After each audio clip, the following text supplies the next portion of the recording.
Fala pessoal, tudo beleza? Professor André Cordeiro na área. E nessa videoaula falaremos sobre ventilação mecânica no paciente obeso. Essa é um capítulo novo, né, que entrou agora nessa última orientação prática de ventilação mecânica, o que não existia lá na última diretriz de VM. Então vejam a importância que se dá à ventilação mecânica nessa população específica que é no paciente com obesidade. Então, se você tem interesse em relação a esse tema, você está na videoaula certa. Não se esquece, se inscreve aqui no canal, também deixa aí o seu like, compartilhe esse conteúdo com os seus colegas e ativa o sininho para receber notificação de novos vídeos aqui no canal. Então é isso, bora pro vídeo.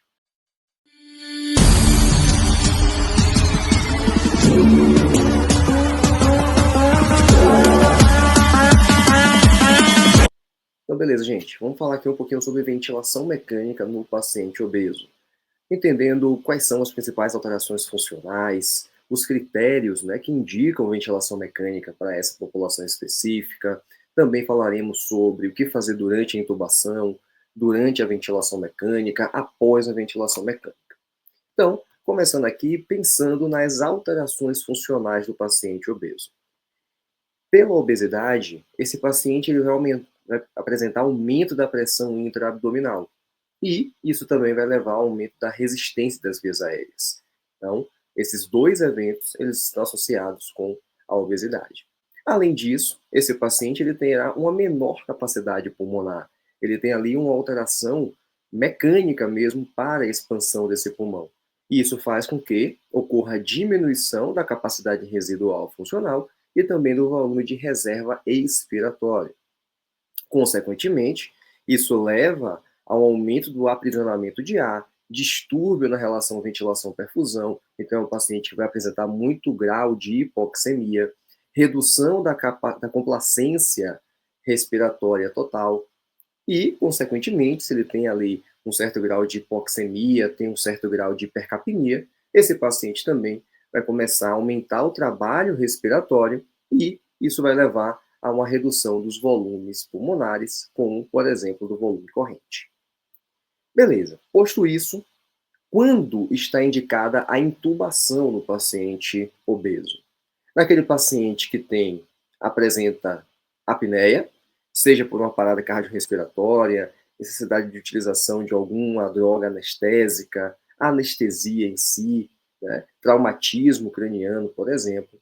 Paciente com desconforto respiratório significativo, então aqui representado, né, por uma frequência respiratória persistente acima de 30 incursões por minuto. Paciente também com hipoxemia refratária, então principalmente tomando como referência ali a relação PaO2-FO2, estando menor ou igual a 200, mesmo com a FI crescente, estou aumentando a FI e mesmo assim a relação PF continua abaixo de 200. Pacientes hipercapnicos, né? Essa hipercapnia também crescente, uma PaCO2 maior do que 60, isso gerando impacto ali no pH, né? Então mostrando que é algo mais agudo. Instabilidade hemodinâmica grave e também pacientes com acidose metabólica grave. Todos aqui são indicações para a ventilação mecânica invasiva. Um outro ponto, outro aspecto a se pensar é o paciente obeso ele precisa ter um posicionamento adequado no leito. Isso vale durante o processo de tubulação, durante a ventilação mecânica e após a ventilação mecânica. E por que posicionar esse paciente? Primeiro, você previne danos ao paciente. Por conta da sobrecarga, existirá, por exemplo, aumento da pressão ali em proeminências ósseas, aumentando o risco de lesões por pressão. Além disso, você vai promover bem-estar físico para esse paciente, exatamente por diminuir ali sobrecarga, evitar que esse paciente apresente, né, pontos de maior pressão e, consequentemente, isso vai dar um alívio para esse indivíduo. Além disso, você atenua a sobrecarga do conteúdo abdominal sobre o tórax, então, tipo, manter esse paciente com a cabeceira zerada, faz com que aumente a pressão intraabdominal, esse abdômen acabe empurrando o diafragma em sentido cefálico, isso leva à redução da capacidade pulmonar. Previne reduções adicionais de complacência, resistência, capacidade residual funcional, relação ventilação-perfusão. Lembre que já vimos anteriormente que essas alterações elas já existem naturalmente pela obesidade. Se você não posicionar adequadamente esse paciente, você estará aumentando esses efeitos lesivos, consequentemente reduzindo ainda mais a capacidade, principalmente pulmonar, desse paciente. Além disso, alívio de sobrecarga na função ventilatória, cardíaca, vai estabilizar também a parte pulmonar desse paciente e facilita procedimentos clínicos como o desmame. Daqui a pouco veremos que esse aspecto é muito importante no paciente obeso. E aí, o que fazer durante a intubação? A última orientação prática de ventilação mecânica, ela recomenda que durante a intubação se usem múltiplos coxins ou, no caso, utilizar um trapézio de Simone, né, Simoni, que é exatamente esse aqui que está aqui na foto, para melhorar, tá, a visualização da via aérea do paciente, consequentemente aumentando a chance de uma intubação de primeira, né, intubar esse paciente logo na primeira tentativa. Durante a ventilação mecânica, a recomendação é que mantenha esse paciente numa posição semi-sentada, então, uma cabeceira ali no mínimo 45 graus, ou colocar esse paciente em Trendelenburg reverso, como está aqui na imagem. Tá? Então, elevar bem essa cabeceira, baixando os membros inferiores, colocando esse paciente em Trendelenburg, exatamente para aliviar a pressão do abdômen sobre a caixa torácica. Outra questão, o paciente obeso, ele tende a apresentar uma via aérea difícil. E aí existem alguns critérios na intubação para o paciente obeso, né, intubação difícil no paciente obeso.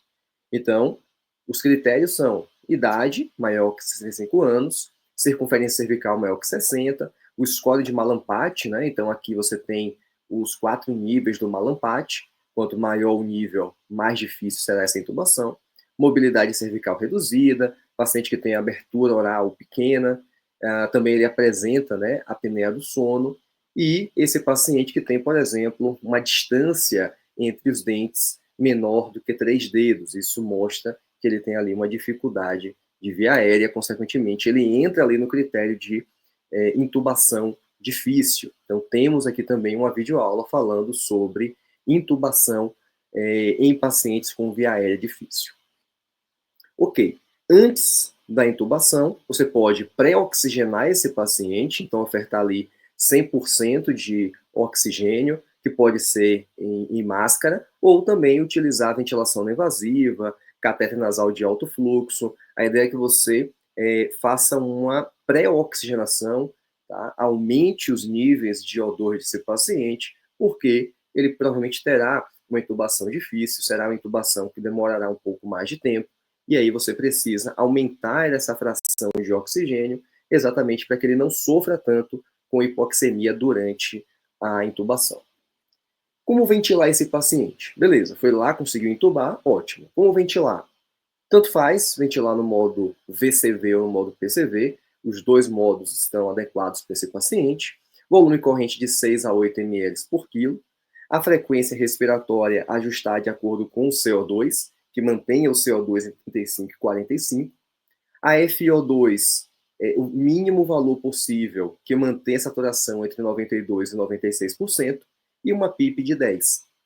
Então vejam que em relação a parâmetros ventilatórios, nada muda quando comparado a outros perfis de paciente, com exceção da PIP, que normalmente se tem ali uma recomendação para iniciar a ventilação com PIP de 3 a 5, de 5 a 8, e aqui existe a recomendação no paciente obeso de iniciar com a PIP de 10, exatamente porque ele tem redução da capacidade residual funcional, ele tem uma tendência à hipoventilação alveolar, consequentemente, utilizo PIPs uma PIP um pouco maior, exatamente para dar estabilidade a esse alvéolo. Como monitorar esse paciente? Durante a ventilação mecânica, ele tem que ter uma pressão inspiratória, né, uma pressão de pico ali, menor ou igual a 40, pressão de platô menor ou igual a 30, uma pressão de distensão alveolar menor ou igual a 15 e a pressão abdominal aceitável de 10 a 15 milímetros de mercúrio, tá? O que seria No paciente obeso, é esse valor. Em pacientes não obesos, é de 5 a 7. No paciente obeso, você tolera uma pressão intraabdominal um pouco mais alta. Então, novamente, observe que em relação à pressão de pico, platô, extensão alveolar, não muda, não é diferente de outros perfis de pacientes que também vemos no nosso dia a dia na UTI. Beleza, então esse paciente ele foi intubado, foi ventilado mecanicamente e agora chegou o momento de extubar. Uma vez extubado, esse paciente ele precisará de ventilação mecânica não invasiva. Lembre que existe ali uma das classificações da VNI, que é chamada VNI preventiva. É o paciente que passou no teste de respiração espontânea, só que é um paciente que tem risco aumentado para falha da extubação.